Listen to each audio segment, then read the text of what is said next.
microeconomics, and we're going to start with talking about markets. So, what are markets? Markets are all of the buyers and sellers of a particular good or service. Some markets, there are things like New York Stock Exchange, something that you should memorize, and also the Chicago Mercantile Exchange, another thing that we should memorize, are organized. Those are very, very organized. There are some market that is, on the contrary, not organized, not so organized. For example, gasoline. Gasoline. And this is actually a great example of a perfectly competitive market. That's one type of market. Another type of market is imperfectly competitive market and also monopoly. We do not talk about oligopoly within this market. The sellers and the buyers are the local gas stations in the town and also the vehicle owners in the community. In this case, if we want to use this example, then there are items that qualify something as a perfectly competitive market. Namely, they have to sell a very similar product, which means that all of the gasoline has to be very similar. You can't have higher quality gasoline here and lower quality gasoline there. No, their gasoline must be very, very similar. And they have to know it. They have to know that all of the gasolines are very, very similar. And also, the price also has to be very similar so that when one owner raises the price, the customers can just go elsewhere. They don't have to stay. And the owners also have no reason to drop their price because the consumers already know their price. And also we have to make sure that there is many buyers and sellers. That's another characteristic of competitive markets. The question that they will ask is, which one of the following is not a characteristic of a perfectly competitive market? And now you know what are, which means that you know the distractors are wrong, which means that there is many buyers and sellers. That's true. There is very similar product. The price, everyone knows the price, at least everyone should. No one can influence the price. No one can influence the price or the quantity sold very significantly.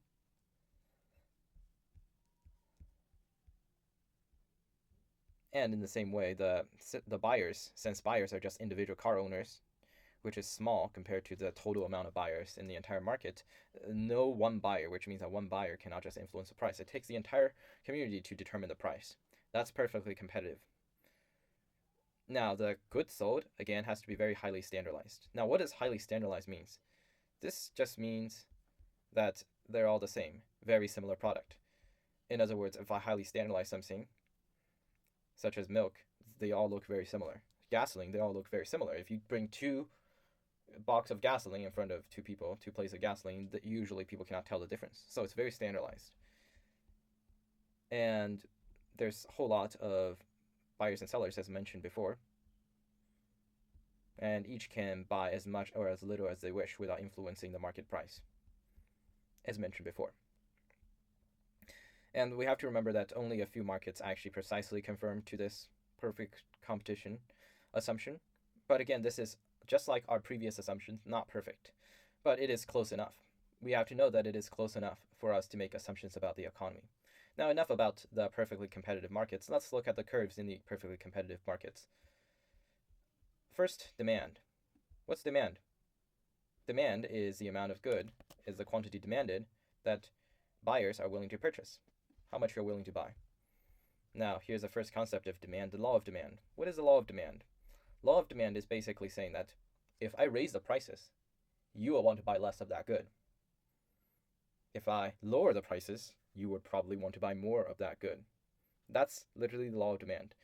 Or, to put it more specifically, there is an inverse. As we have seen, that there's a line over here, negative slope. Inverse. The demand curve is always inverse to the price. This inverse of the price, there's this thing called demand schedule. Demand schedule. Now, what's demand schedule? Demand schedule is what we see over here. Steve's demand schedule.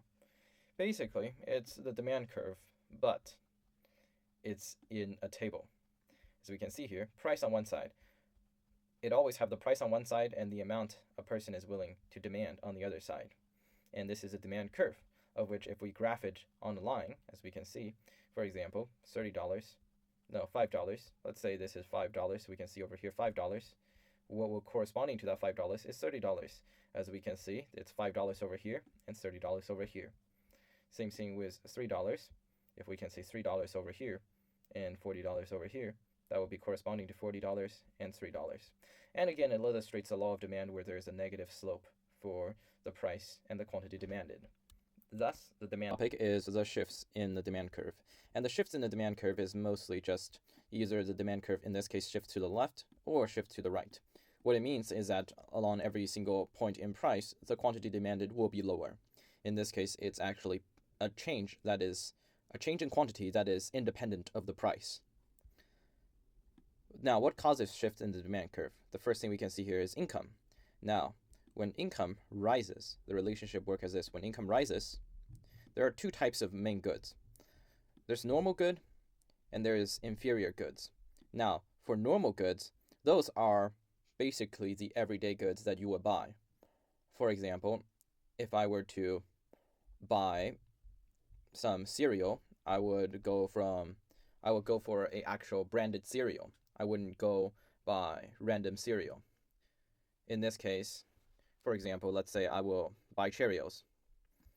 Then the demand for Cheerios would go up because it's a normal good. Now, inferior goods, that's different.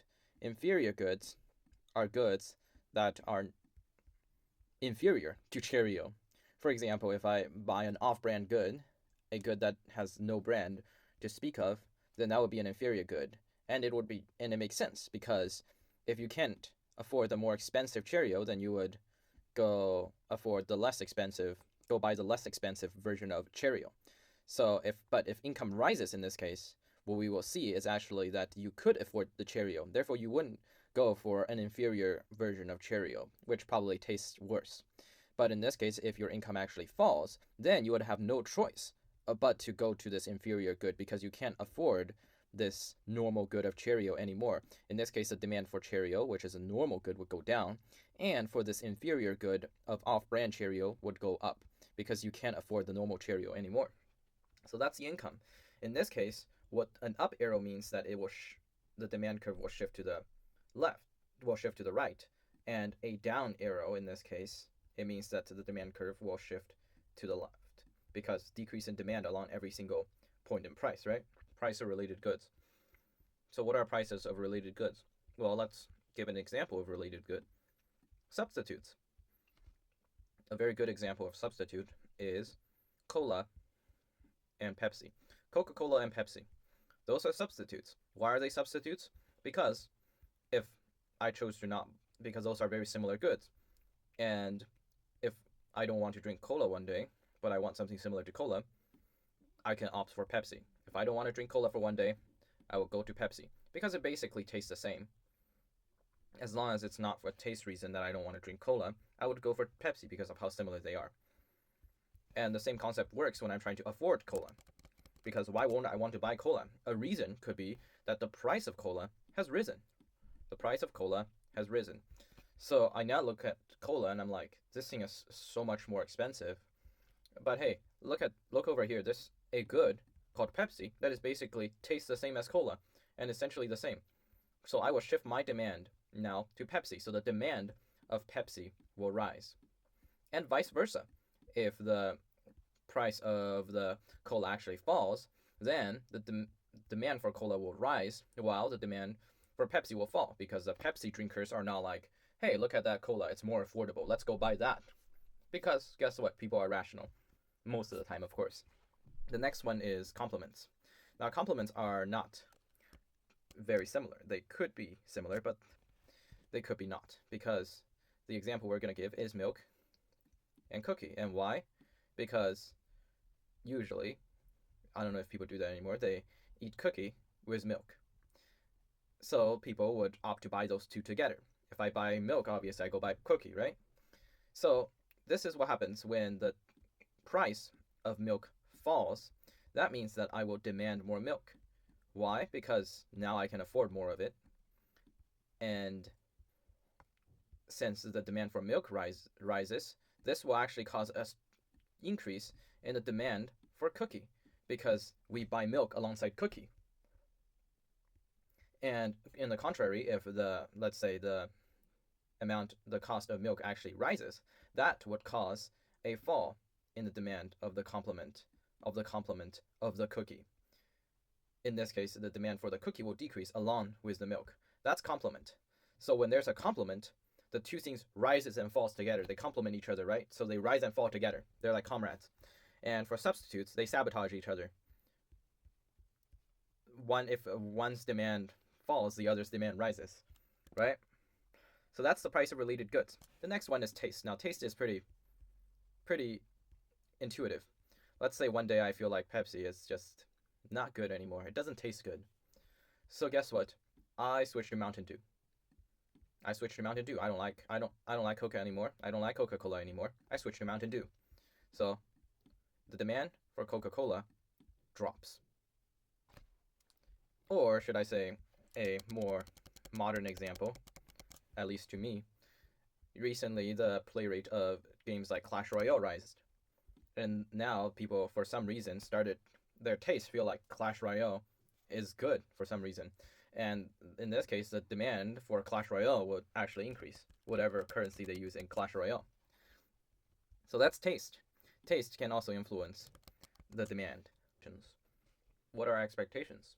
Well, they're mostly about the expectation of how much money you earn. At least that's the example that is given within this packet. The example given within this packet shows that if you worry that you're not going to earn your income, you lose your job next month, then you're probably going to demand less of things that you usually demand. So now you have to anticipate. Am I going to get paid less? Then I'm going to demand less. Am I going to get paid more? Then I'm going to demand more. So that is expectation. Although in the real world, expectation means much more than this. And finally, number of buyers. Number of buyers is also very intuitive. Let's say I have 100 people in a town. Now, what if that population increases to 1,000? Obviously, 1,000 people means more people is available to demand my good, right? Let's say I produce milk within that town. I am a dairy farmer. Obviously, if the local population increases, and let's say they're very supportive of local farmers, then 1,000 people is obviously going to demand more from me than just 100. So that's the number of buyers. The more buyers there is, the more the demand. Supply. Now, this is another big topic here. What does supply mean? Well, supply is basically how much good the producers, the sellers, will be willing to produce at a given price. So as we can see here, there's this thing called the law of supply. Now, the law of supply is basically the price on the y-axis and the quantity supplied on the x-axis is going to be positively correlated. In other words, you will always see a line that's going upward. This is in contrast to the demand, of which it's always going downward. That's the law of demand, as mentioned before. In supply, it's always going to be upward. In this case, we also have a thing called supply curve. And as we can see here, although this doesn't look like a curve that looks like this, a straight line in economy is also a curve. Therefore, this curve, that's a summary of how much a gasoline producer is willing to supply at a given price. For example, let's say we give them $8, they're going to be willing to supply about 130 gallons of gasoline per month. The more money, the more supply. If you give me more money, obviously I'm willing to supply it more, right? So now the things that we have to concern ourselves with in shifting of the supply curve in this case is first input prices, technology, expectations, number of sellers. What are all these things? Now input price, that's just basically how much, let's say gasoline, how much money do you need to put in to get out 1 unit of gasoline? In other words, if I am paying you to dig gasoline or to extract gasoline, and I pay you, let's say, $20 an hour, very generous amount in today's age, $20 amount to go dig gasoline. And if this is $20 a month, then, and if you're the only worker that I hire, and let's assume that I don't take any wage, then the input price of me producing 1 unit of gasoline or 1 month's worth of gasoline is paying you $20 an hour. That's the input price. Now, what happens if you decided that this isn't enough? And you asked me to move this price to $25 because you want more money, right? Everyone wants more money. Now, in this case, I'll be like, with $25, I can earn less profit. Therefore, why would I bother to supply as much as I do before? Therefore, in this case, the supply curve would shift to the left. But imagine what will happen if, let's say, instead of this, I saw you as a very good person and I decide to reduce your wage to $18. In this case, it will actually cost me less to produce 1 month worth of gasoline by employing you, and the supply curve would shift to the right. That is input price. How much money do I have to put in to get out my output, to supply? Next is technology. Let's say I don't give you a shovel. I make you more efficient by giving you a drill to drill gasoline. Right? Now you can produce gasoline with much more efficiency. You can produce much more gasoline at a much cheaper price. In this case, if technology allows me to produce much more gasoline, my supply would increase. Now, is there a time where technology can decrease? Usually not, unless if the infrastructure is damaged. Let's say I gave you an oil drill and it was damaged. Then in that case, you will be resorting back to digging. In that case, the technology actually went backward and the supply curve will go back, shift to the left. The next is expectations. Expectation of price. For example, if I expect the price of gasoline, the average price of gasoline to be, let's say, $5 in the near future. It is $4 right now. It is $4 right now. Why would I bother to sell my gasoline at a time of which price is $4? Why not sell it when it's $5? So in other words, at this point in moment in time, I would decrease my supply. And in the future, when it's $5, I would sell it. On the contrary, it's also same that, let's say in the future, it's going to be actually not $5, $3. Then I'll be willing to sell more. If I'm willing to sell more, then the supply curve shifts to the right, and vice versa. Lastly, there's a number of sellers. Now, numbers of sellers is very much the same to the number of buyers. In this case, if there's more sellers, let's say there's 100 people producing gasoline. Obviously, 100 people can supply less compared to 1,000 people that is producing gasoline. So this greatly depends on how many, the amount of people, the amount of which the suppliers can supply depends on how many suppliers actually exist. That is pretty intuitive. Coming up next is equilibrium. Now, what is equilibrium? Well, let's look at a diagram. This is equilibrium. As we can see, we are shown a supply curve and also a demand curve. Now, the supply curve, as we can see, law of supply, goes up, positively correlated, and demand is inversely correlated. The point at which they intersect is the equilibrium. And why do we call it the equilibrium? This is where the economy have the most efficient state of production. This is a moment. And why is that? Because if you look at this diagram, let's say currently the price is $6. What will happen if the price is $6? Now, this is something that happens. You're going to demand, as we can see, you're going to demand about 6,600 gallons of gasoline per month. But what would the supplier think? The supplier would think that they can supply about almost 12,000 gallons of gasoline. This over here is what economists call a surplus. Surplus. When the price is too high, it's a surplus. Surplus because I'm producing way more than what you want. So what would the suppliers do? Well, obviously, I can't. If you don't want it at this price, I would drop the price, right? So I drop it to $4. See if you want it. There's still a surplus.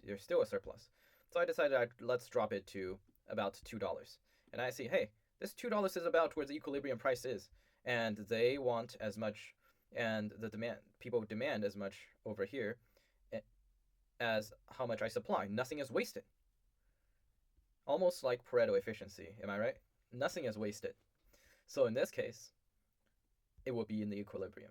The same thing if it's below here, then if the price is too low, then the demand would far surpass the supply, and that would result in a shortage. This will be a shortage because there's not enough supply for me, since I would want to demand more. I would want to demand more if there is a less price, but the suppliers are not willing to supply that much because they are not earning as much money. So the economy basically have a tendency to go toward the equilibrium, the invisible hand of God, as Adam Smith says. Figure 7. It shows a surplus and a shortage, which is also something that we have to memorize. If the price is too high, surplus. If the price is too low, shortage. The shortage of price, right? Or the surplus of price. Remember it as that.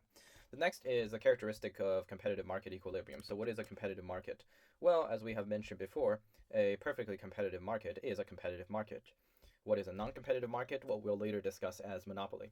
Think of competitiveness as fighting each other. What are they fighting each other for? For customers, because there are multiple suppliers. Obviously, if you're a supplier, you would want customer to come buy your stuff rather than some other people's stuff, because you want to earn more money. So, what is the characteristics of a competitive market? Well, there are a few things. The most major thing is a consumer surplus and a producer surplus. What are these surpluses? Those are basically the areas over here and over here. This is what is called a consumer surplus, or a better diagram is down here. This is what you call a consumer surplus. A consumer surplus in this case is the amount of money of which you were originally willing to pay. Let's say you're up here. You're up here. You were going to pay for gasoline, even if it's $4. You're not down here. If you're up here, you were willing to pay for gasoline if it's $4, but now the price of gasoline is $2. So really, it's great for you because you earned $2. Now this might sound like very bad reasoning in shopping, but it's true.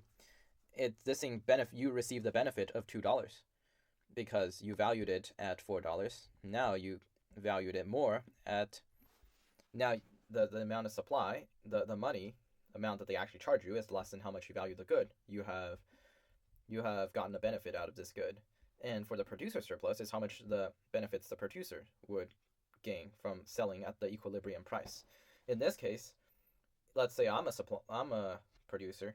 I don't care if you want to buy my stuff at $1. Let's say you can buy my stuff at $1, but the market equilibrium price is $2, so I can actually charge you $1 more than I'm actually willing to sell it. So it's actually good for me because I'm selling it for more than I originally would have endured. Now, what is total surplus is the entire region added together. Consumer surplus plus producer surplus. Consumer plus producer surplus equals total surplus. That's the only type of surplus you're ever going to see. It's also good for another reason. It's great because it's efficient. And why is it efficient? Because it automatically gravitates toward the equilibrium price, toward the people who value it the most.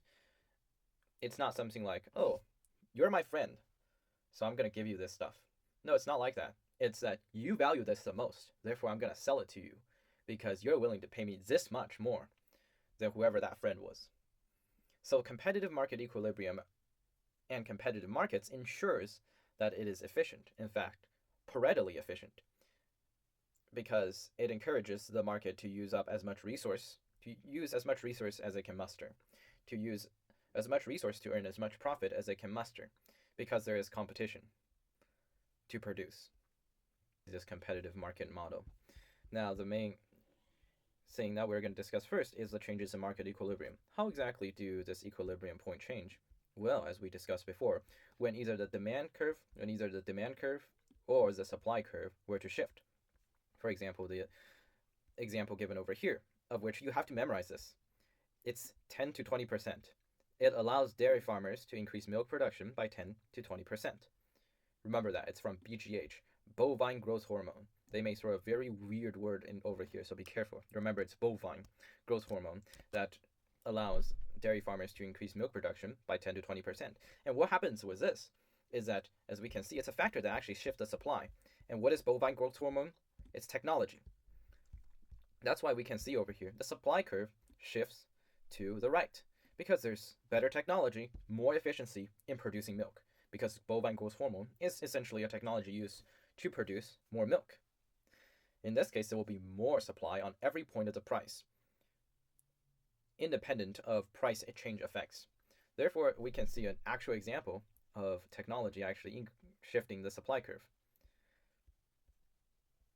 Next is elasticity. Now, what does elasticity have to do with this introduction of BGH? Well, it actually got a lot to do with it. Let's define what elasticity is.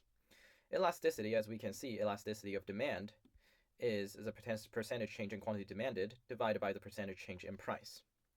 Notice that the quantity demanded is on top and the price is on bottom.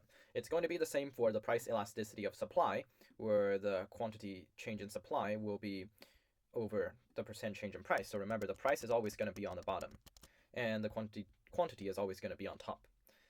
And what is this thing exactly calculating? It's basically saying for every dollar change in price, how much are you going to be willing to demand? How much are you willing to change your demand, and how much are you willing to change your supply? In this case, let's say I increase $1.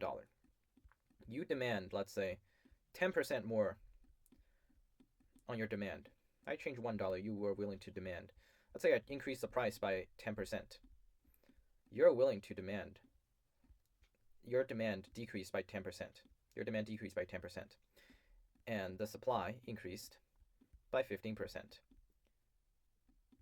In this case, we can see that the demand is less sensitive to price change than supply. In this case, we would call demand as having less elasticity than price. And this is a very special scenario because we have a very special name for the case of which when there's a 10% increase in price leads to a 10% change in demand. This is called unit elasticity, of which, if let's say we use this equation, 10 divided by 10 equals 1. Unit elastic. When the price elasticity equals 1, it's unit elastic. Now what happens if this actually changes to 9%?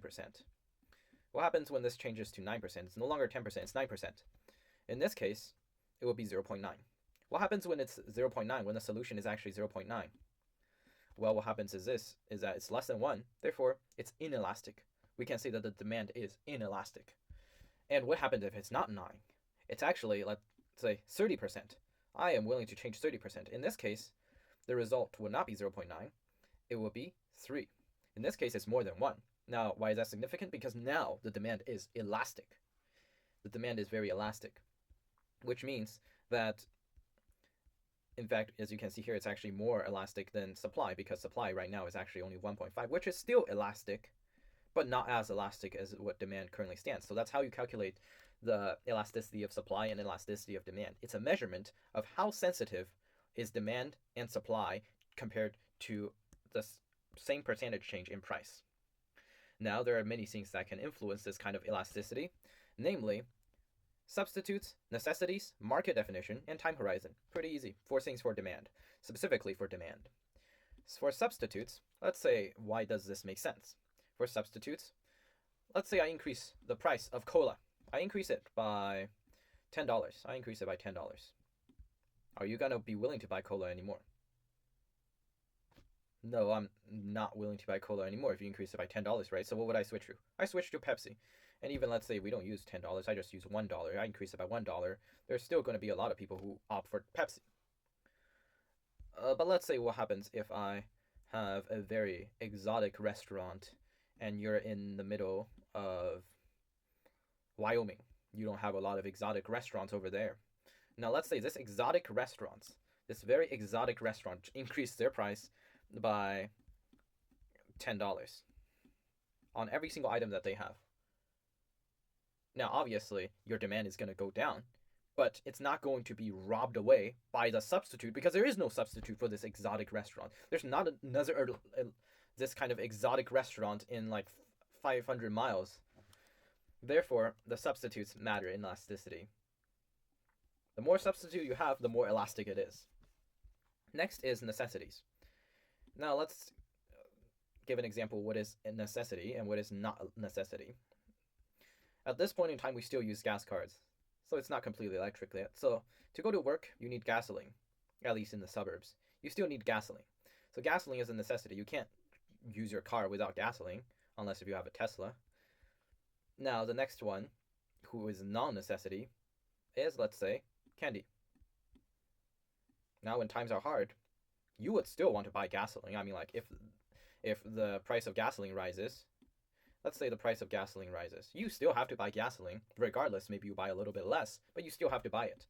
So the elasticity of gasoline is really low. But candy, well, leave the leave the harms aside.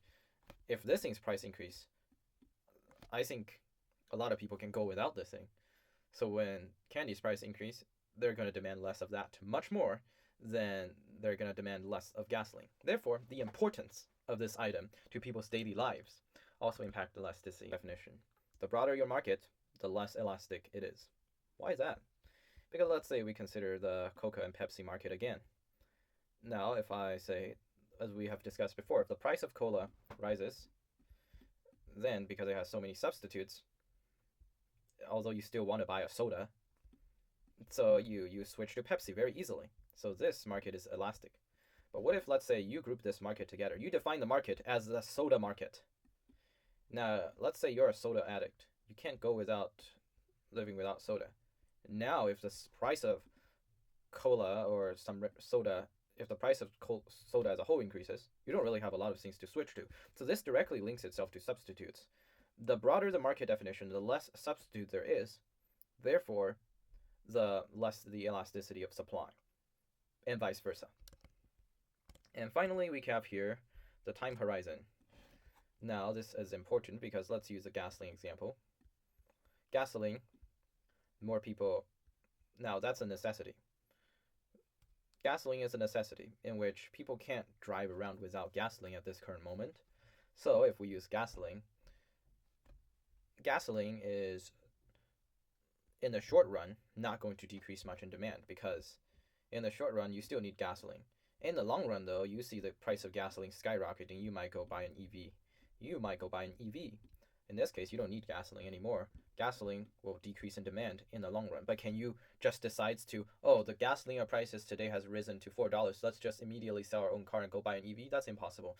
So the longer it actually takes, the more the people is willing to consider alternatives, or the more time you give people to consider alternatives. And that's all the 4 things that can impact elasticity of demand. Now, what can impact the elasticity of supply? Now, those are 3 things: the ease of entry and exit, scarcity of resources, time horizon. Entry and exit. To put it simply, if the suppliers can leave whenever they want, then the elasticity of supply is going to increase, and vice versa. If I'm not able to leave whenever I want, then the elasticity of the supply will decrease. For scarce resources, the more scarce the resource is, the more inelastic the supply is, because there's so many of those resources. If you change in price, the supply is still going to be so much. Such as beachfront vacation homes, you can't just decide that the supply of beachfront vacation homes is going to decrease just because the price decreases, or suddenly increase the amount of beachfront vacation homes just because the supply increase, because the price increase, because there's just so much beach that you can build beachfront vacation homes on, unless of course you move them to the moon. Next is time horizon. Time horizon is largely the same thing. The longer the time horizon, the greater the elasticity of price. The shorter the time horizon, the less the elasticity of price. This is more about if the firms may or may not be able to train additional workers or add the equipment to increase production if, let's say, price increases, and vice versa for a price decrease. Next is how exactly are we going to use elasticity? And this is actually where we connect it back to the BGH talk. This has a lot to do with BGH because here's why. Is the introduction of BGH better for the producers or the consumers? This is a question that this section seeks to answer. Using elasticity, you can figure it out. Now, let's define revenue, though, because revenue is how much benefit you get from inventing something, or just revenue you get by producing something. Revenue, pretty intuitively, is the price you charge multiplied by the quantity that you sell.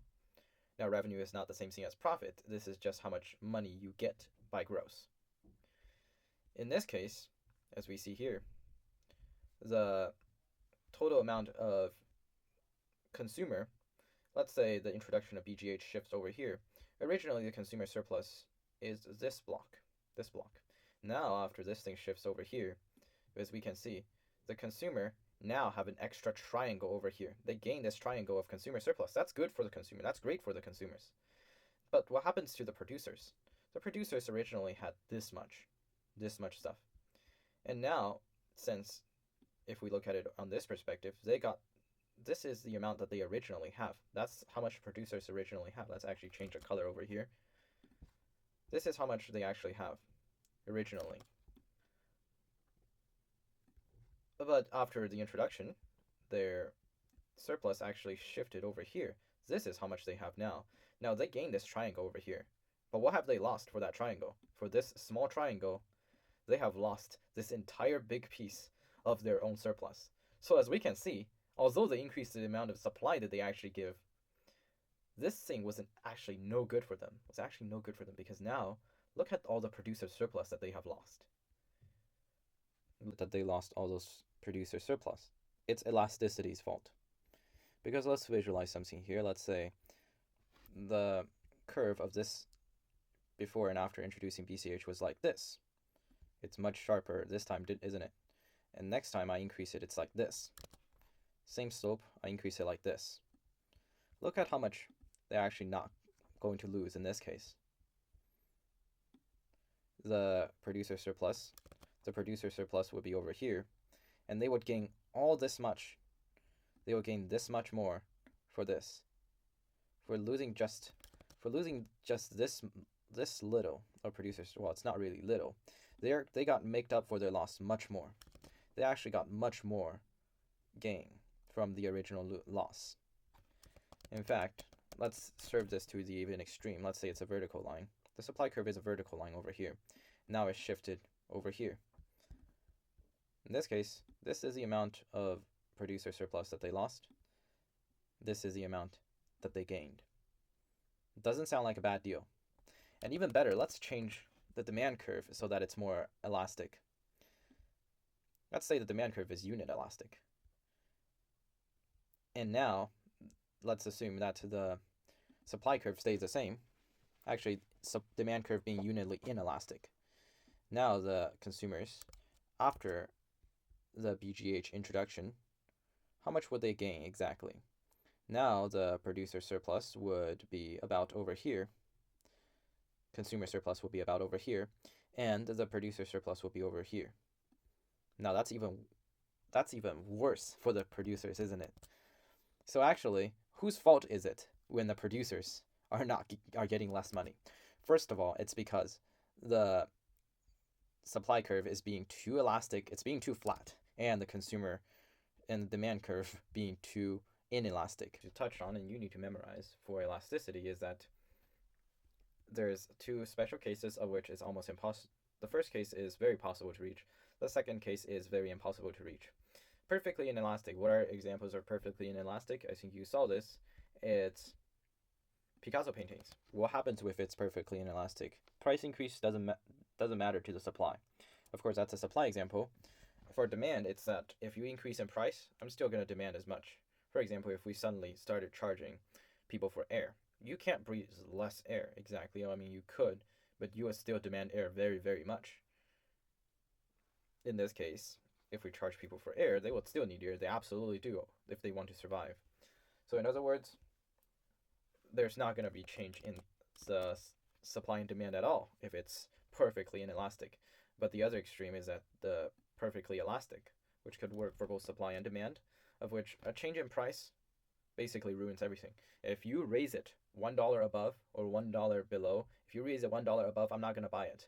If you put it $1 below, a very interesting thing happens where I'm going to buy an infinite amount, which also doesn't work. And you're also going to earn less money. So why? Because in this scenario, why that is actually not a good thing is because it's a perfectly competitive market. Only in a perfectly competitive market can perfectly elastic demand happen. And in that case, it's really about the people who demand deciding the thing. Usually, perfectly elastic supply almost never happens. Next is evaluating the governmental policies. So what are the governmental policies? Well, they're price controls and taxes. What are price controls? Price controls are the things like price ceilings and price floors. Now, you may be thinking, what is an example of a price ceiling and price floor? Well, here it is. Price ceiling is the maximum amount of price that you can charge for something. Maximum amount of price. Max price. For example, rent. Rent controls in New York City. Rent controls in New York City is very intense. The landlords, a lot of landlords cannot, let's say, charge above a specific price. Let's say, I don't know how they actually rent in money, but $6,000 a month. Now that sounds like a lot. $6,000 a month in New York City. You can't go above that price. You're not allowed to. In this case, that would be the rent ceiling. You can't go above the ceiling, right? If you go above the ceiling, your head pokes over the roof, and you don't want that to happen. You break the ceiling. You don't want to break the ceiling, at least not in the market sense, if it's a law. Now, what is a rent floor? Oh, no, not rent floor. What is a price floor? It's the minimum amount of price that you can charge for something. And the examples that I have, and is a very interesting example, is cheese. Cheese and also a lot of corn. Cheese and corn. Because there's incentives that are made to support those kind of agricultural products, of which you can't go, let's say, below $3. You can't go below $3 when you're selling corn per pound. Don't go below $3 per pound. Why do they do that? Well, to support farmers who can't really compete with the really large farms, to stop the shutdown of the small farms. That's their logic. But to do this, if you go, like, if I say I'm a big company, I can produce this and I want to sell this at the maximum profit, and I calculate the maximum profit is $2. Oh no, you're not selling it as $2 because there is a floor set over here that doesn't allow you to sell below $3. That doesn't allow you to sell below $3. You can't poke your head through the floor. You can't exactly do that. So that's why it's called rent ceilings and rent floors. Now, what exactly do they look like on the demand and supply curves? What's surprising is that the rent ceiling actually is over here. The rent ceiling is below the equilibrium, even though it's called a ceiling. Imagine that. And a price floor is actually above the equilibrium. And that makes sense because obviously if you put a floor below the equilibrium, it would just go to the equilibrium. And since this is a minimum price, people wouldn't want to do it at this minimum price. People want to do it at the equilibrium price. Therefore, the price floor would be effectively meaningless. Therefore, you gotta set it above you gotta set the price floor, which is a minimum price, above the equilibrium price if you want to have it actually have an actual effect to prevent people from reaching the equilibrium. Because government policies don't want you to reach the equilibrium point. That's the point of governmental policy. The next one is taxes. What are taxes? Well, taxes are things that they charge you when you earn money and buy stuff. Now, in this case, it's particularly talking about when you're buying stuff. And why exactly does taxes matter? Well, taxes matter because, as we can see over here, this is example graphs. Let's say I charge you a tax of $10. I charge you a tax of $10 for making a call. Over here, I charge you $10 for making a call. Now, we don't usually charge people for making calls right now, but they used to do that. And let's say I charge you this tax. In this case, what it actually does is that it have a very special effect. It's reduction in social welfare, or called deadweight loss. It's a deadweight loss. Why? Because now, over here, you as a consumer has to pay this chunk of price. And you as a supplier actually also have to pay this kind of price, and I will explain why that later. But either way, there are people who gotta pay that tax. And when you gotta pay that tax, the amount of surplus that you get from what is originally here decreases. And this is because, well, originally you were willing to buy it, let's say, for $4. The tax added $1 onto the original $2. The original price is $2. The tax added another $1 on it. Let's say they did a 50% tax. And now the only surplus you have is $1.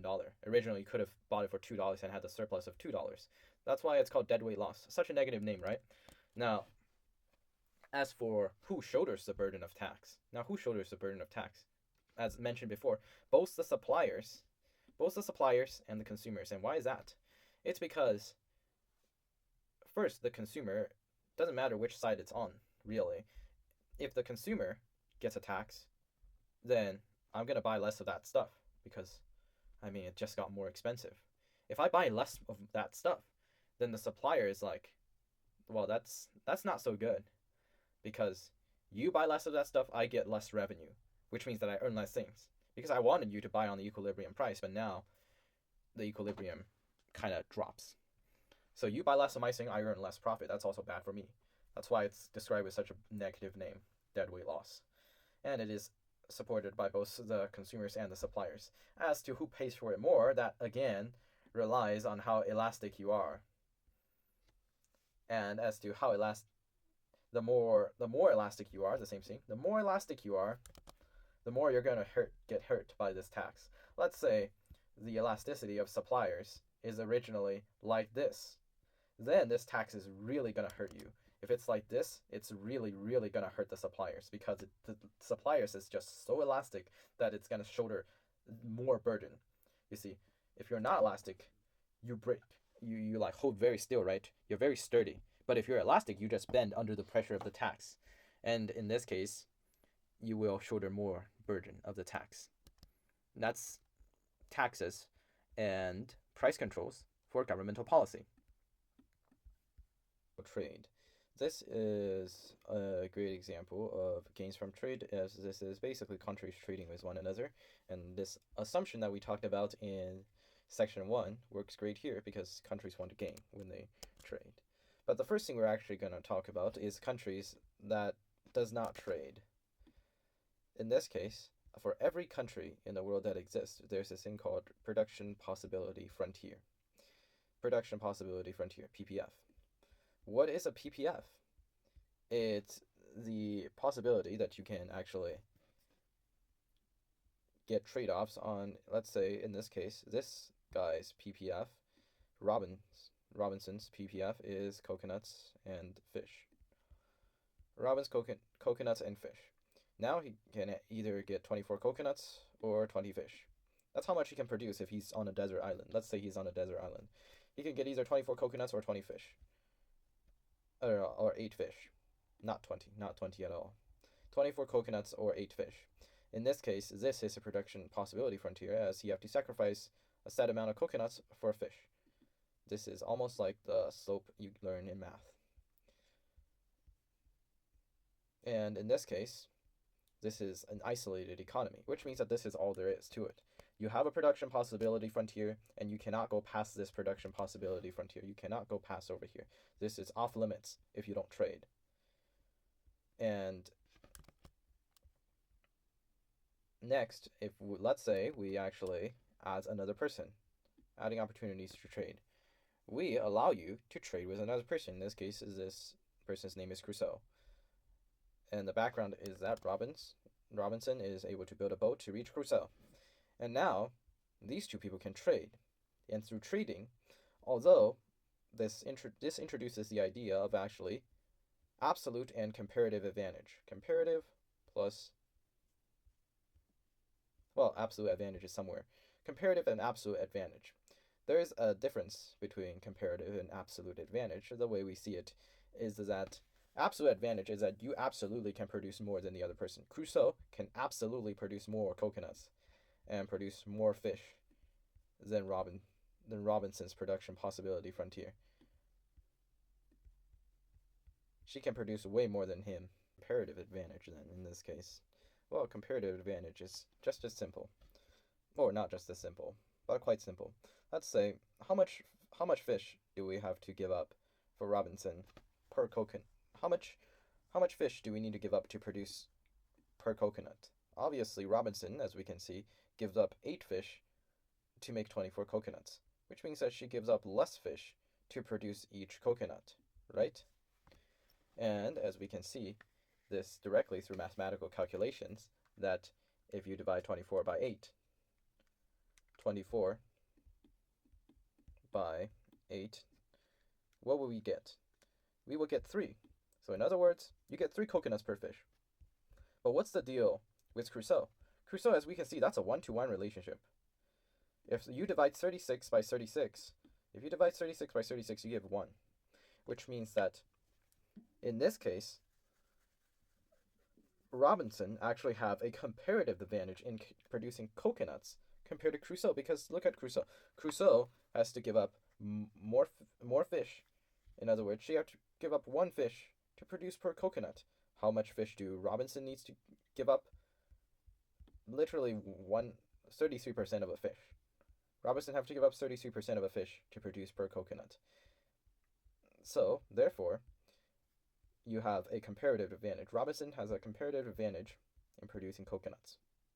And as for the mathematical calculation over here, I won't do the entire thing, but just to know, usually the countries will use this comparative advantage to trade, even if Crusoe produces more on every single point of the production possibility frontier.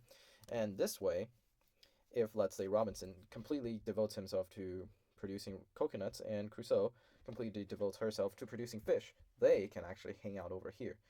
This is now, because of trade, this is an allow zone. This is not a no-go anymore. They can both hang out over here because of this comparative advantage. And this is what we call gains from trade. The ability to hang out above the production possibility frontier. Now, there's also things that people don't really like about trade, and this has to do with world price. The main reason why people don't like trade is that, for example, let's say you're a consumer within the country and opened up itself for trade. Now, this is your original equilibrium price. The producers in your country sees the world price and is like, oh, the world is willing to pay more for me to produce this. So why would I bother to sell things to my domestic consumers if I can just sell it to the world since they pay more, right? So the price would actually rise in this case for the local consumers because now there's less supply over here. The supply curve within the country shifts to the left, and the price is higher. But if it is the opposite case, of which you're in a consumer, in a situation of which this is actually great for the consumer and bad for the producer, the government opens to trade, and the world price is actually less. You're buying it from a country that has less price than your country. And you look at your country's price and like, why would I buy it from a domestic producer if I can just get it cheaper from a foreign producer? And in this case, the demand for the domestic would fall, and the consumers within the country gets a lower price. But the domestic suppliers, actually doesn't like this at all because there's less demand for their own good. Demand decrease, profit decrease. Philosophical things where we're going to discuss the profit motive and the behavior of firms. So this is a question as to why do firm exist? Why do firms exist? Well, they exist to earn money. At least that's the one philosophical view. Firms exist in our system as economic actors that supplies the goods to earn money. And to earn money, there are two kind of ways you can earn money. Not two kind of ways, two kind of ways to calculate how much money you earned. Economic profit and accounting profit. What is an economic profit? Well, to understand economic profit, let's understand accounting profit first. Accounting profit is the idea that the gross amount of money that you actually earn. In other words, let's say I sell apples and I earned $100 from selling 100 apples, which is a crazy price for apples. But I earned $100 for selling 100 apples today. And apparently, that amount of money is my accounting profit. That's my raw profit. That's how much I earn. Let's say I sell 100 apples and 100 bananas. Now that 100 banana earned me $50. Then my accounting profit would be $150. So accounting profits. And this actually connects to a previous concept that we mentioned, opportunity cost. Now, economic profits are to understood like this. Let's say I again sell 100 apples and got $100. Now I can either choose to sell apples or sell bananas. In this case, I could have sold 100 bananas for $50, but I choose to sell apples anyway because they earned me more money, right? So how much money did I actually earn? I earned $100 minus the $50 that I earned. That's my economic profit. My economic profit is the amount of money that I earned, my accounting profit, minus the opportunity cost. Now, what if actually selling bananas would give me $100? Does that mean that you get no economic profit at all? Does that mean that, like, I have no economic profit? It does. It literally means that my economic profit now would be zero if my second best option gives me as much as my best option. Therefore, economic profit is always, without exception, equal to or lower than your accounting profit. And it is almost never equal to. It usually is always lower. The firm's supply curve. How exactly do we arrive at the amount of output you want to make in a firm? Well, the way we arrive it is first we have to understand the fixed costs and variable costs. What are fixed costs and variable costs? Well, this is whether this thing is something that you can reduce in the short run or not. Short run. This has something to do with short run. You're going to talk about short run later in the aggregate demand and supply section too, but this short run is indicating as to whether you can change it in a short period of time, literally. And the fixed costs are the costs that you cannot change. Let's say I am renting a house to make my parts, right? To make my product, to get my factory into that house. And for that structure to be rented, it's in a short run I can't change it. I can't change the amount of rent. I already rented it, so it's fixed. I can't change it in the short run. You can't change the rent in the short run. Neither can I change the amount of equipment that I need to use. The equipments that I use, the house that the rent, the equipment, those are fixed costs. Now, what is variable costs? Variable costs are the things that you could actually change in the short run. For example, your labor. Labor is variable. Labor is very variable because if I don't want you to do as much labor, if I don't care about the current output and I wanted to actually output less, then I can say that then you labor less and I can pay you less.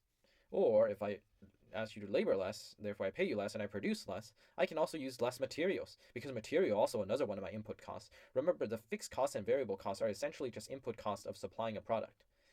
How much price does it cost me to input these things? And as we can see over here, the labor and the amount of materials that I put in is actually very variable, and rent and equipment is not so variable. Now that we got that out of the way, how do these costs fare? Those costs added together are called the marginal cost of production for an additional unit. Now, those are mostly dependent on the variable costs. Because why does it matter? Well, because there's a very well-known equation in economics that is called MR, marginal revenue equals marginal cost. Now, what are those two alien marginal things? What does marginal even mean? Well, marginal just means that for one more unit that you're going to produce. If I'm going to produce one more unit, how much is it going to cost me to produce one more unit? And if I sell one more unit, how much revenue am I going to earn for the next unit? Basically, you can literally just see this as the cost per item, like the price tag, and this to be how much it costs you to produce that one more unit of that item. How much you're going to profit by buying one more unit, how much it's going to cost you to build one more unit. And why is it that this is a moment that it's profit maximizing, that this is the point of which the firm wants to be on? The firm will, I love this. It's because if it costs you more to produce something than the amount of money that you're going to sell it for, then why would you build it? But if it's less, obviously you would put that cost in since you can sell it for profit. So that's why when this identity holds, the profit is maximized. But why is this identity important? Because there's a special property in marginal cost. Because marginal cost increases over time. That's why we need this identity. Why do we need it? Because marginal cost increases over time, and we need to see to which point can it increase to such that we don't want to produce anymore. For example, let's say, why does this happen? Why does marginal cost increase? This is because diminishing return to scale. It costs you more to produce each unit compared to the last unit. This is because, for example, I ran a factory. Let's say I hired 100 workers, and I can produce 100 units. And I have 100 ovens. I can produce 100 units in a day. But let's say I hire 200 workers. Now, my equipment, the amount of equipment I have is fixed. As we can see, it won't change in the short run. It doesn't matter if I hire 200 people, which is a variable cost. I hire 200 more people. Now, it costs me more, obviously, to produce more. But do I really get the same back? Not really. Because it just makes the entire floor more crowded, maybe a little bit more efficient. Maybe you are able to provide me with 1.5 unit now. But that's not as much as I would have liked it to increase for the marginal cost to stay constant. Therefore, marginal cost will rise. That's the diminishing return to scale. That's why this identity is just so important for the firms to maximize profit. Topic is, now that we have finished discussing the nature of the supply curve, the entry and exit. How exactly does what we talked about before, for example, economic profits and accounting profits, has to do with entry and exit? The truth is, the accounting profit got nothing to do with entry and exit. What got to do with entry and exit is the economic profit. Economic profit is what people are seeking, because that means that when you earn economic profit from producing something, you're basically doing the best thing that you could possibly do right now, because the next best option is obviously going to turn this thing into a negative, because your opportunity cost will be something that's more. So if your product, if this market is producing something that can give a lot of people economic profits, people will want to enter this market. For example, the supply increase, the price increase in the market, you can now earn more profits. The people will rush into this market. And eventually, in a competitive market, this will smooth it out because more sellers enter the market. The supply curve shifts to the right, and when the supply curve shifts to the right, as we can see, the price will decrease, and eventually this economic profit will disappear because of this kind of entry, which is another way the economy self-adjusts itself by the invisible hand of God, as per Adam Smith. And the next one is exit. Why would people exit? Well, obviously when they don't have enough money. When they don't earn enough money, they don't want to stay in the market anymore if this is not something that they want to do. Then in this case, their economic profit becomes negative because, for example, if too much suppliers rushed into the market, they want to exit. They don't want to stay in it anymore. So they exit, and the supply curve actually shifts to the right, and actually less sellers, more profit for them, and the rest of the people who are willing to supply stays in the market. That's how efficient the economy is. It self-purges competition. And first, let me start with an apology. I originally said that we're not going to talk about oligopoly, and look at what it is over here. I just noticed, oligopoly. We are going to talk about oligopoly, but not after we discuss our favorite, Monopoly. I'm sure we all played this Monopoly game before, where we buy houses, right? And Monopoly is defined by a feature. This is called market power. Now, how do you show that you have the power in the market? Well, your demand curve is downward sloping. But you're like, isn't your demand curve always downward sloping? Yes. That depends on what you're talking about. Yes, so yes and no. If you're the market, your demand curve is always going to be downward sloping. But notice that we're not talking about a market here. We're talking about a firm. In this case, a firm's demand curve, let's say in a perfectly competitive market, is actually going to be horizontal. The firm's demand curve in a perfectly competitive market is horizontal. Not going to be slanting. But what happens if it's actually slanting? Make sure this is clear. This is market. This is firm. It shows that you have market power. There's a difference between the market demand curve and the firm's demand curve. This packet didn't do that great of a job of distinguishing them apart, so this is something that a lot of students get confused on. Isn't demand curve always downward sloping? How does it show market power? This shows that you have so much influence on the demand of the market that you are showing that your demand curve can actually downward slope, because the amount of supply that you can supply will change the entire course of the market demand. This slant is showing that you as a singular firm is influencing the market.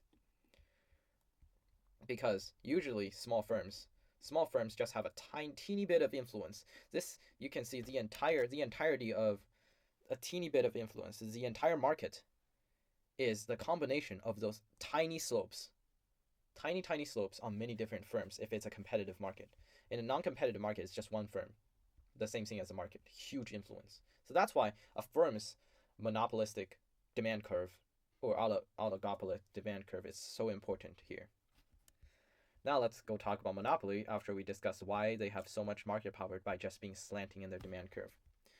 Well, what is a monopoly? Monopoly is basically a market that have only one singular supplier. No one else is able to supply. This mainly arises because things like barriers to entry. Barriers to entry are barriers to say whether you can enter the market or not. And the first thing is the ownership of a key resource. And here's another thing that you have to memorize. The De Beers Company owned mines from 80% of the world's diamonds are produced. They test on that.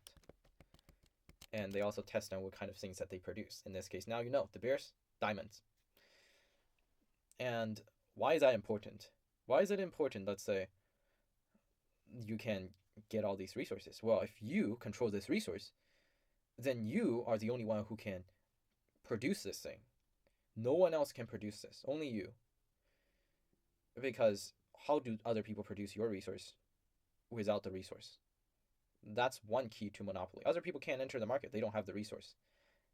Is governmentally created monopolies. And the examples given here is patents and copyrights. When the government gives you a patent to a technology or copyright to your book, you're the only one who can produce that book or use that technology. No one else, without your permission, can use that technology. Therefore, with the sole ownership of the technology that can produce your supply, you become a governmental created monopolies. The next one is natural monopolies. Now, natural monopolies are things that will eventually become monopolies anyway, because a single firm can have the ability to supply the entire market already, and at a lower cost than two or more firms. The examples given here are railroads, pipelines, cable television, because think about it, when new companies wants to enter the railroad industry, they have to build their own railroads. They have to build their own pipelines. They have to build their own cables if they want to do the cable television, which is going to have a lot of initial cost and have a lot of barriers to entry and not really more efficient than one singular company. Monopolies decide how much they're going to supply. Well, it's the same thing. Marginal revenue equals marginal cost. They're not going to produce more than they're going to benefit. They're going to profit off of this. But the difference here is that the monopoly can decide the price. The monopoly can decide how they're going to use the price to determine how much demand there are. They can choose any point along this demand curve. Remember, in a perfectly competitive market, they can't choose. In a perfectly competitive market, demand curve will look like this.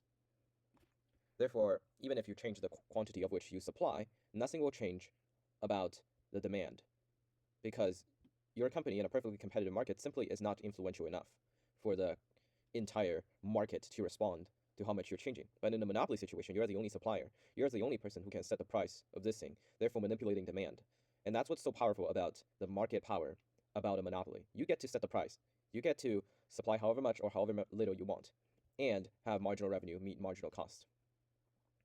But of course, there are consequences as to why there's an issue about this. The main issue is that the consumer would be hurt by this a lot, because if we look at this graph, figure 25, we can see that they set their monopoly price at this point, and they want to maximize their own profits.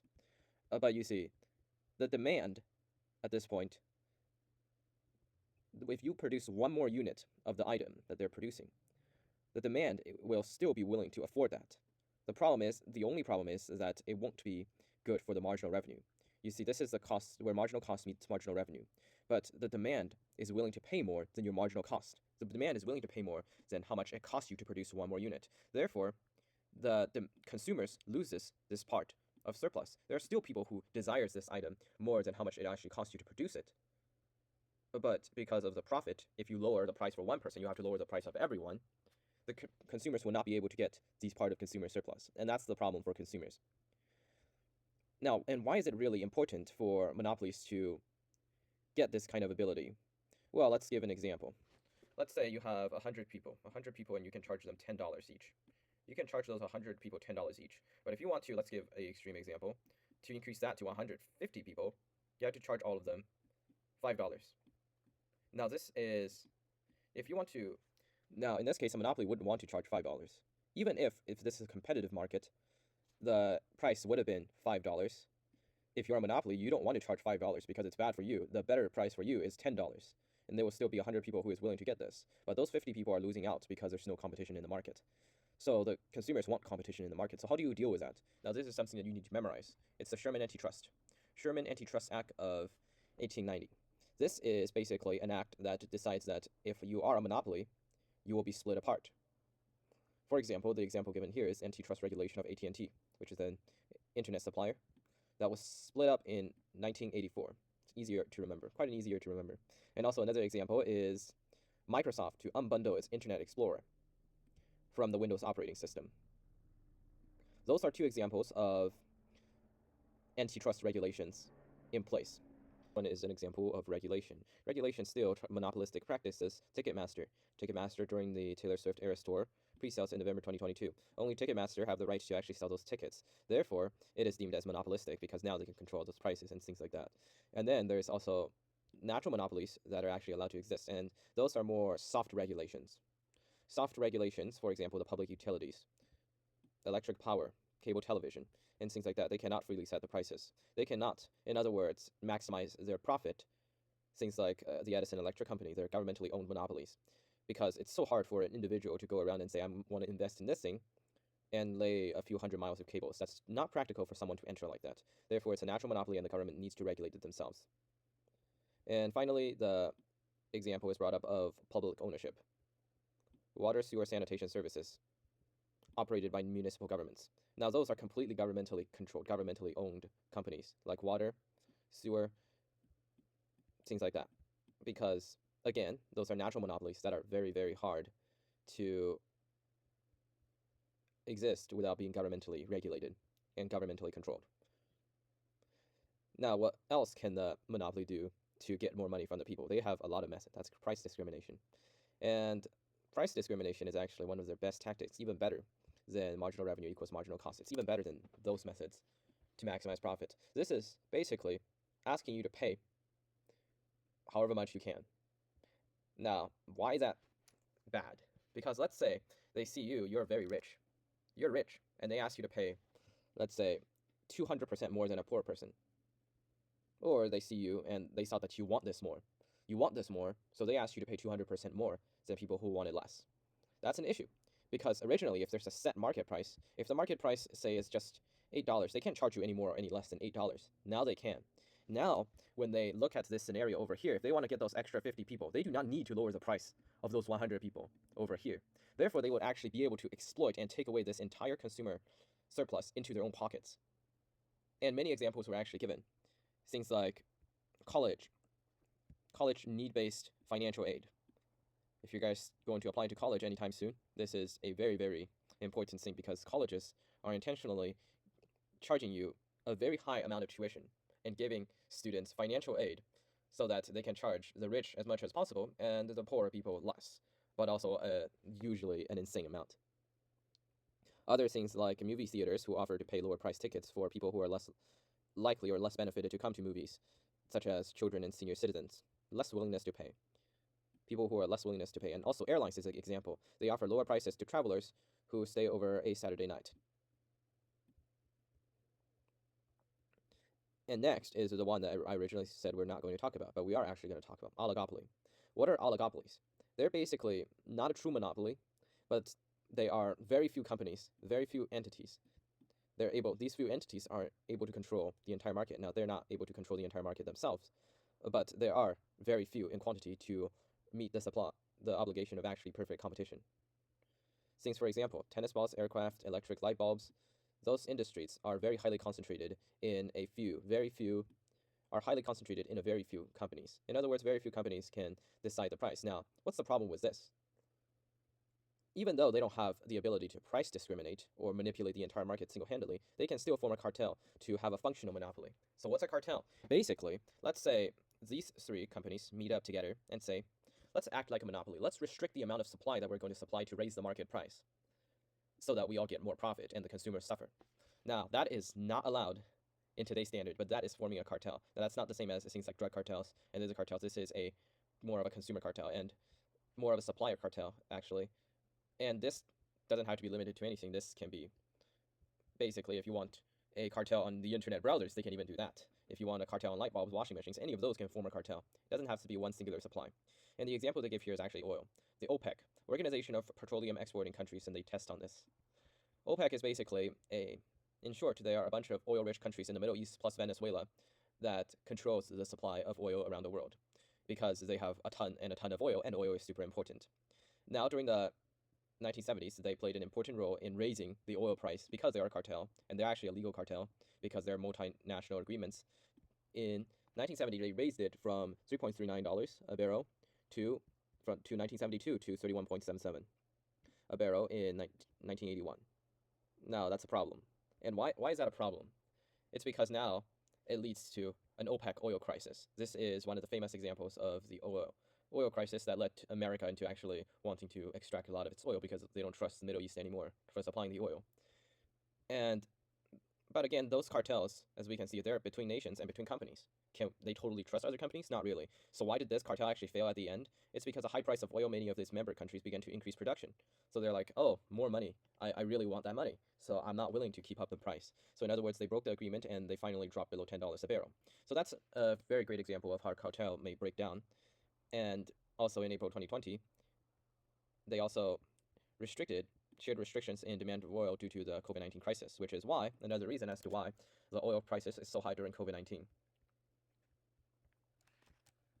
As we can see, oligopolies' supply and demand curve is really weird. We are not provided with their supply and demand curve. Therefore, we do not need to bother to learn them. In other words, oligopoly is basically a potential monopoly that could have a lot of market power, but in the end, they don't impact social welfare as much as monopolies does, but still to some extent. Next is monopolistic competition. Now, this sounds like monopoly, but this is monopoly with competition. And those are still imperfect competition, but they are actually the closest to perfect competition. But the only difference is they differentiate their product. How did this happen? Well, let's say, seems like Coca-Cola, and Pepsi, they differentiate their product. Because obviously the brand is different. One is red, one is blue. Those are very superficial differences. But all the same, they still differentiated their product. You can clearly tell one away from the other. So they still face a downward sloping demand curve. Same thing with book publishing, which is an example within here. Book publishing. This book can be named X, the other book can be named Y. Their names are different, their covers are different, their contents are different. So this is really also monopolistic competition. Although you don't get to control the market as much, because if you actually were to make those books too expensive, people are less willing to buy yours and just buy others, because there's a lot of substitutes in monopolistic competition. That's the problem for monopolistic competition. There's a lot of substitutes, so you still have to compete with others. But since the demand curve is downward sloping, in the case of monopolistic competition, it's still downward sloping because you're technically still a monopoly. You can decide your supply still by marginal revenue equals marginal cost. So this is still how monopolistic competition can decide how much they're going to supply.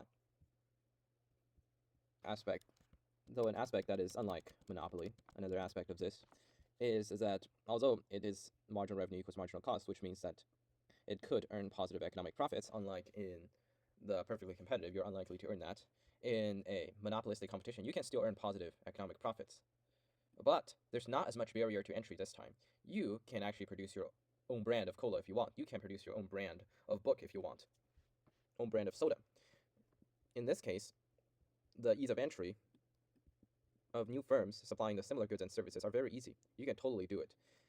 And this is good because now you have more choices. The consumers has more choices because the companies are entering to earn positive profits. And eventually, as more companies enter, the supply curve on here will shift to the left. And as it shifts to the left, it will shift to the right. If more suppliers enter, it will shift to the right. In this case, if it shifts to the right, as we can see, this price decreases, which means that that's another thing. Monopolistic competition is great because not only does it offer you more choices for you as a consumer, over time its price lowers if it's too high, and its price increases if it's too low. For example, that you can also exit. You can also exit from the market if you're not earning enough economic profit or your economic profit goes to negative. Then you can exit the market, and the supply curve will shift back to its original location or even higher to lead to a higher price. Discussion is creative destruction. Now, what's creative destruction? That sounds counterintuitive. That's a paradox, right? So basically, it's a way to get more profit, economic profits. As mentioned before, it seems like the firms got no way to stop firms from entering the market when monopolistically competing against other firms. There's no way you can stop them. So how do you stop them? Well, you make new technologies. If you can make new technologies, you will be able to get more profits because you're more efficient at producing this item. In this case, if you're more efficient in producing this item, and because, let's say you copyrighted this technology. Now other firms cannot produce and compete with you. This allows you to produce things more efficiently while also barring others from earning the positive economic profits as you and taking them away from you. That's one reason why people like entrepreneurs, individuals who are willing to take the risk to attempt to make new products and services, get their economic profits. Other people cannot enter the firm like you do, and you create barriers of entry for them. Although this may look like it will lead to short-term inefficiencies within the market, like you're the consumer, you obviously like competition because competition lowers prices. But in this case, the long-term impact of these technologies will actually be really good for you. Destruction. Now, this might sound contradictory. How do you create and destroy at the same time? Well, It's technology. Technology is the creative part of the creative destruction and also the destroyed part. Because why do you make technology? It's the profit motive. It's how you change the economy. As we have mentioned before, people can enter and exit the monopolistic competition market. By people entering, it would diminish the amount of profit of which the people already in there can earn. And how do you remedy that? How do you solve that problem of which your profit decreases over time? You make a technology, make an innovation, and copyright it. As we have seen, this is something called the governmental created monopolies, temporary monopolies. And the people who do this, who risk making the technology, is the entrepreneurs. The entrepreneurs risk using their money to take the risk of attempting to create new products or services. These are the people who can get those technologies, superior technologies that other companies cannot use, to enter the market and earn a higher profit, earn more money. In this case, if you have new technology, old technology would eventually become obsolete. In this case, this is the destruction part of creative destruction. And this cycle continues, and because of this cycle, the economy will become more and more efficient over time, although the copyright may lead to a temporary inefficiency. It's good because usually the technology is beneficial for the economy in the long run. Next, we're going to talk about market failures. There's so much great things about the market, about the competition, but there's also failures in competition. For example, the first example of failure is externalities. Externality is basically a company that is unintentionally, when a company produces something, they unintentionally, it doesn't have to be a company or an individual, unintentionally, when they're going around their daily business trying to earn money and make economic decisions, they can make unintentional beneficial externalities on others, or unintentional negative externality on others. Positive is good, negative or bad. That we have to talk about is when the private property laws breaks down. In this case, it would be that the government has failed to define what private property either is, or what the consequences the private properties will have if you use it in a particular way, or what consequences will have if you use public goods in a particular way. In this case, it's when the law breaks down, when the law isn't specific enough. That's the second type of market failure. Now, let's first talk about positive externality. Positive externality, one great example, beekeepers and apple growers. When there's a beekeeper right next to apple grower, the bees can pollinate the apple. In that case, the apple growers will benefit from this. But does the apple grower pay the beekeeper to do this? Not really. And when the bees pollinate the apples, the bees get food. Do the bees pay the apple grower for this? Do the beekeeper pay apple grower for this? They don't. In this case, those are feedback loops of a positive feedback loop of which they both benefit each other, of which this externality is positive because it's beneficial. In this case, there's also negative externalities. Negative externalities could be things such as pollution. When you have pollution going on, such as you see CO2, those can have negative impacts on communities and among other things like climate, and also things like communities can be impacted by pollutions that are of other types, such as drinking water from the river. You have to spend money to clean it up. Usually the original company is not the company that spends the money to clean it up. It usually is the taxpayers who is doing that. Therefore, it's sometimes these externalities cannot usually be solved by the market alone because the market will fail to account for these. And how does these externalities actually impact how we look at the resources? Well, if we look at the externalities, we would arrive at something that is called the social optimum. The social optimum. Now, this is not the same thing as the original equilibrium point because, as we can see, if there is a negative externality, even though you can technically produce 60 units, let's use this example, 60 units, it'll be better if you just produce 40 units, because let's say it takes money to clean things from the river, clean pollutants from the river. Maybe it will be better to have less of that negative externality, because if it's at 60, the amount of gains you would get from producing those 20 units of goods may be less than the amount of cost of which it will cost the communities to clean up the pollutants that those 20 has released. In this case, you should decrease the supply, at least the social optimum should decrease the supply, so that the cost on the community and the benefits to the company can be maximized and minimized at the same time, respectively. That can be minimized and maximized at the same time, respectively. In this case, this is a social optimum, but it's really hard, as we can see, to use the open market to arrive at this kind of social optimum level. In this case, usually, if the test asks you what happens during a negative externality, it usually is expecting that the supply is being supplied way too much. If it's a positive externality, there's not enough supply. Since it's positive, you should supply more than what you already did in the open market. I've talked about the externalities and how hard it is for the open market to regulate it. How do private parties regulate it then?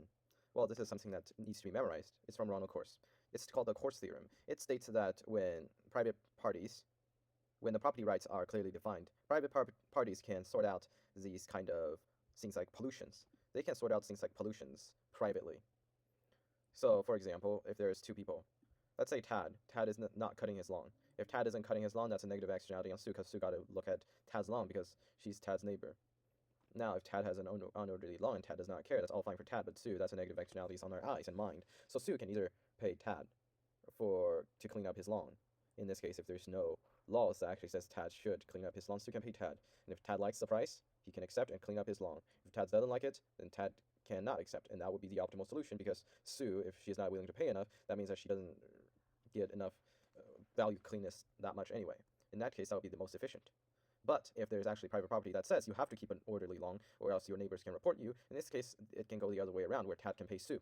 Sue can either be like, oh, that money is enough, I don't care about your lawn with that amount of money anymore, or Sue can be like, I still do care about your lawn, please clean it up. But either situation, that's still the optimal amount. The problem arises is when there's no property laws, when it's like, or it's ambiguous. We don't know if Tad has a responsibility to clean up his lawn or not. And Sue doesn't know that either. That's when an externality arises that cannot be solved by the Korth theorem, because Korth theorem assumes that there is property rights, and the rights are clearly defined. Another failure of this Korth theorem is that when you're going against very big companies, and I think one of the examples that could be used is, for example, a company. The company is polluting a river. Now, you fish in that river, but there's also thousands of other people that fish in this river. So added together, the amount of negative externality caused by people who are fishing on this river is prohibitive, is very, very high. Let's say 10 to the third power. No, 10 to the fourth power. It's really high. And the companies only earn a profit of about 10 to the third power. Now, the profit is lower, but you only lose about $10 per day. Now, those are the amount of dollars per day. You only lose $10 per day, but the cost of you actually going to negotiate with a company is a whole lot, because you got to go through all those court processes, or things like wasting your time where you could have just fished and earned like $100-something. The cost of negotiation for you with that company is $1,000. Now, obviously, you only lose $10 per day. You wouldn't bother to go and sue them and use all your time and effort to just do that for yourself. Therefore, when negotiating with something that's that big on the public property, there's really no incentive for anyone to do that. Therefore, in this case, the private Korth theorem would fail, because Korth theorem usually only work on small actors. But there is one thing that can be done when private bargaining fails, that is governmental regulation. Now, there are four things that this thing raised. The first thing is taxes. Now, this is something you need to remember. New York City became the first U.S. city to approve congestion pricing on April 2019. Now, this is something that's very similar to taxes. It's going to charge you for how much you actually basically output in your congestion. Because obviously, if you do congestion, so there's going to be all those things like carbon monoxide and soot and O3 and things like that, which is not very good for the clean air of New York City. Therefore, they do this because usually people wouldn't just go bargaining with companies to reduce the amount of air. Usually government is the one who is doing that. And people, for example, for higher vehicles like Uber and Lyft, are already paying those fees in some areas even before this is established. So this is one thing. Taxes and congestion pricing. Now, taxes is also important in other ways, such that, for example, if you were to tax things like, let's say, things like smoking, that would obviously limit the amount of smoke that's going around, which is good, because smoking is causing a negative externality for the people around them, and people usually are not in the spirit of negotiating with the smoke-producing companies to let them lower the supply. The next one is quota. You're not allowed to go above this amount. In other words, the government forces you to not produce. When there's taxes, you can still produce that much if you want to be taxed that much. But for quota, you literally cannot go above that. And one thing that is great about quota is that they now have introduced a thing in California that sets a cap on greenhouse gas emission each year. And there's a trading system established. They established a emission trading system, of which people who most needs to pollute can buy and sell those pollution credits. In other words, they buy the right to pollution. In this case, we have to notice that pollution isn't 100%. It needs to be reduced to zero, because sometimes if you reduce pollution to zero, you also reduce supply to zero, and those supplies can be actually really good for us in general. And those things are things like set up by the U.S. Environmental Protection Agency. Also, you have to know that this agency exists. They deal with sulfur dioxide emissions, such as selling off the right to emit sulfur dioxide. So know that there's things like Environmental Protection Agency selling permits rights to emit sulfur dioxide, and also the California trading system in 2013 that allows you to make greenhouse gas emissions such as CO2 and methane, things like that. So those are the ways that the government can regulate it, things like congestion pricing, taxes, quotas, and the trading system. is going to be property rights. To understand property rights, let's look at this table and define a few things first. Rivalry and excludability. What is excludability? Excludability is the idea that you can exclude other people. How easy it is for you to exclude other people from your service. For example, let's say internet service. As the internet provider, you can provide internet service to people that you choose to provide it to. If someone didn't pay, you do not need to give it to them. In this case, let's say something that is lower in, can you stop people from walking on city streets? Probably not. Can you stop people from fishing in the ocean? Probably not, unless if you make laws. Can you stop people from hearing the tornado siren? Probably not. So that's excludability. How much can you prevent other people from using that resource? The next one is rivalry. Rivalry is the idea that when you use something, other people cannot use it. Let's say I eat a piece of pizza. Can you eat the piece of pizza that I ate? Probably not. I fish in the ocean. Can you get the fish that I have fished in the ocean? Probably not. Let's say I walk the city streets. Do I make it more crowded? Probably. That's rivalry. When you use something, other people will have a harder time using it. Now, satellite radio. If I get radio signals from satellite radio, let's say I paid for it, and I received the signal because they allowed it, does it prevent you from receiving the same signal? Probably not. It's electromagnetic waves. You can't dim the signal just because someone took it for themselves to watch. The next one, internet service. Can I stop you from using the internet if you paid for it? Probably not. Doesn't matter how many people is using it. Now, radio broadcast. Does me listening to radio broadcast hinder your ability to receive this radio? Probably not. Does the fact that I exist in this country hinder the amount of national defense that can be used on you? Probably not. So rivalry is how much you using this resource can inconvenience others in using this such resource. And let's look at what each correspond to. Private goods. Those are high in rivalry and high in excludability. Things like pizza, haircuts, gasoline. If I have a pizza, if I ate the pizza, you probably cannot eat the pizza. If I own this pizza and I don't want you to eat it, then I can exclude you from eating it, just as easy if I allow you to eat it. So that's why private property needs to be high in rivalry and high in excludability. The next one is collective goods. Collective goods are things that probably need you to pay for it, because they can exclude you if you don't pay for it. Things like satellite radio, internet service, pay-per-view movies, they can exclude you if you don't pay for it, but the fact that you're using it doesn't really hinder any other people who paid for using it. The next one is common resource. Common resource. Those are the things that are very hard, not kind of hard to regulate. For example, if you fish in the ocean, can I stop you from fishing in the ocean? Probably not. Those are common resources. But if you fish in the ocean, there's obviously less fish for other people who are fishing in the ocean, so it is a rival. Those are called common resources. But those are still counted as resources because they do spend up. The final one is public goods. Public goods are radio broadcast, tornado siren, national defense. Low in excludability, you can't stop people from getting those things, such as breathing. If oxygen is actually a public good, can you stop people from breathing? Do you breathing give other people less oxygen? Not to any great extent. Can you breathing exclude other people from breathing? Not really. So these things are actually public goods, which means that no one can really stop you from using it at all. And even if other people use it, it probably won't affect you using it at all. So those are public goods. Now, after we understand all these goods, we can now start the discussion of what property rights actually is. Now, property rights, the main effect of property rights is to make sure that the market actually operates on the most efficient level. Now, I looked at this example. It's quite self-contradictory at times. So basically, it's the idea that, for example, if I have a pond and I can either fish in the pond and get money, or I can buy government bonds. I can buy government bonds to get money. Now, technically, if very little people in the village is fishing in the pond, they can get more money by fishing in the pond than buying bonds. But if there's nothing that stops them from fishing in the lake, eventually the fish in the lake, as we have seen, is what's called a collective, is a common resource. In this case, it's rival. So the more you fish, the less fish there is, the less money you're going to earn. So eventually people are going to gravitate to ponds. And eventually those two would even out. The amount of money that they earn would even out because there's no more economic profits to be earned.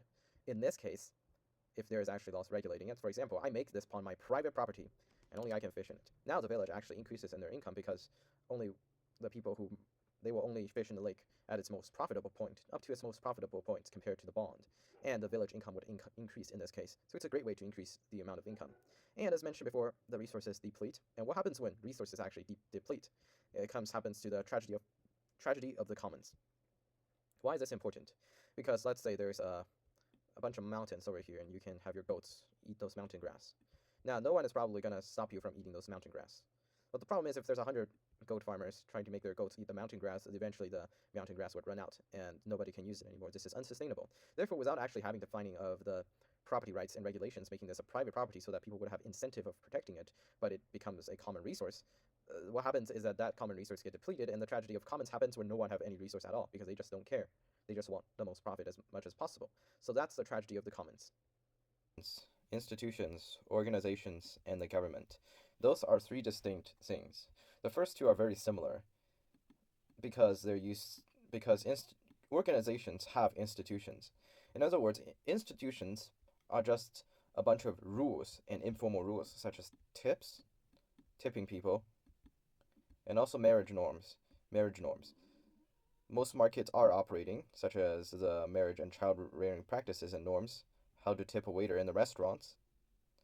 And like institutions, organizations organize them. They are a group. They are a group of people that have institutions, have rules installed within this group. That's a organization. And finally, what does the government do? Well, the government has two powers. The first power that the government have is tax. Unlike an organization, though, because the government is not an organization, it have a second power. Which is you use force. Government can use force to force you to pay up, to force you to pay tax dollars. That's not something usually an organization can do. Organizations usually, unless through contract, cannot force you to do a lot of things. They can make you sign voluntary agreements, such as OPEC, trying to influence the oil prices, but eventually some self-interested individual can break those institutions and norms just for their own profit. So it is hard to actually use these agreements. Government also do is that it helps support the voluntary cooperations, because if we just have a voluntary agreement, well, there's nothing enforcing it, why should I trust anyone to be able to execute this just as diligently as I want to execute it? In this case, no one trusts each other, so the government, with its legitimate use of force, can be a force that help enforce this kind of rules within the organization, rules within contracts, such that the contracts can be followed through, and people who like those contracts will even sign them in the first place, if no one were to break them. Now, after considering all that, you may think that the government is great, if you think that. Now, because they are able to correct externalities and help the consumers and fight monopolies, right? But the problem is governments are also run by people, and people corrupt. Power corrupt. Absolute power corrupt, absolutely. So that's where it comes in the pork barrel politics. To understand that, let's say you're the senator of Wyoming. And you have a public infrastructure project going into Wyoming. You proposed it. This project cost about $10 million. Now it will bring into the state it will benefit the state by about $5 million. And that's its entire benefit, $5 million. And you may be thinking, if the benefit is just $5 million, why bother to pay $10 million for it? Like, how does this project even get passed? Well, the main reason why the Wyoming senator wants it, because this $5 million will completely go to his district. He's not sharing this $5 million. But who is actually taking on this burden of $10 million? It's not just Wyoming, it's the entire United States. So this cost, when considered only Wyoming, maybe only a few $1,000s, since it's such a small state. But you may be again wondering, well, if that's the case, then why would other people agree with it? Oh well, that's because each state has two senators, and they can vote. When they vote on bills, they want to convince other people by voting for their bill, by voting for the other congressional leader's bill. For example, I'm a senator of Colorado, and I also want another one of those pork projects, $10 million projects, into my state, and it only extracts, let's say this time, $6 million. It's also not a good deal for the nation as a whole. But I want this project to get passed. It also have two senators. So I asked the senator of Wyoming, hey, give me your votes. Vote past this bill, and I'll pass yours. So they're making exchange here. And eventually, the problem with this is that if every state is doing this thing, if every single state is making this kind of arrangement, using more money to get less returns, eventually the entire country would do this. And it will run into inefficiencies. And also, this kind of vote exchanges is our next topic, which is log rolling. They use log rolling to approve pork barrel politics. So pork barrel politics is using the nation's money to benefit your own district. Using the nation's money to benefit your own district and also approving other people's wasteful spending to benefit your own district. And that's why it's inefficient. Governmental inefficiency. Our next topic is rent seeking. What is rent seeking? It's not seeking for more rent. Of course, that doesn't make sense. But this is also a unproductive activity, as unproductive as for someone to seek more rent. This is an activity for the government, for example, bribery using money. They use money to bribe you. They use money to bribe the governmental officials. Or they lobby the government officials. To pass regulations that is favorable to the lobbyers. They use things like money and protest to make them more favorable, to generate policy support. But this policy support is not for things like R&D. It's not for research and development. It's literally for the government to pass regulations or policies that can benefit the company in whichever way possible, even if it means having other people losing out. And one of the prime example, which is something to memorize, is that the U.S. sugar. The U.S. sugar in the 2017 report found that the resulting loss of households is $2.4 to $4 billion because the government has decided to put a price control. Remember price control?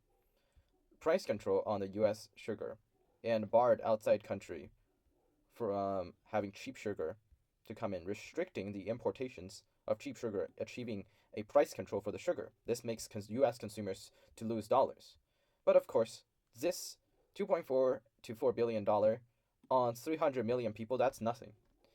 So an average person would not find it, an average person times 300 million, would not find this something that's worth their time to talk about. Like, if I'm spending just $1 or $2 more on sugar every single year, that wouldn't be a problem for me.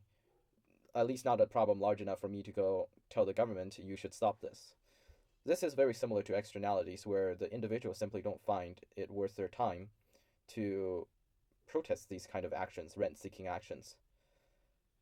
And finally, we arrive at what's the proper role for the government. Well, this is a normative judgment.